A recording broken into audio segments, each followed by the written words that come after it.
Syul, slipper dengan kasut kat luar banyak-banyak tu semuanya. Ada tetamu. Kamu apa lagi? Siapa yang datang malam ni? Tapi tetamu tu nak jumpa kau. Kau layan je lah, aku malas lah. Diorang datang ni sebab arwah Cik Norman.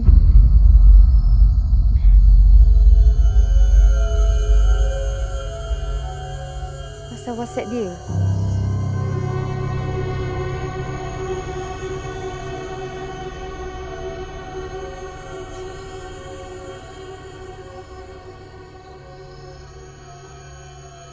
Cik Mustazah, rasa dah boleh kot cakap dengan Puan Emma tu.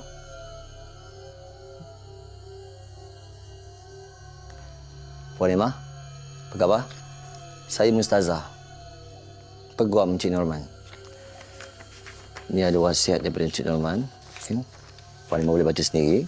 Saya akan bacakan juga untuk Puan Emma. Okey. Dalam ni, Puan Emma diamanahkan untuk menjaga penjagaan untuk kedua anak Cik Norman. Jika ada berlaku apa-apa pada Cik Norman dan arwah isterinya, Alisa, iaitu anak Omar dan Umairah.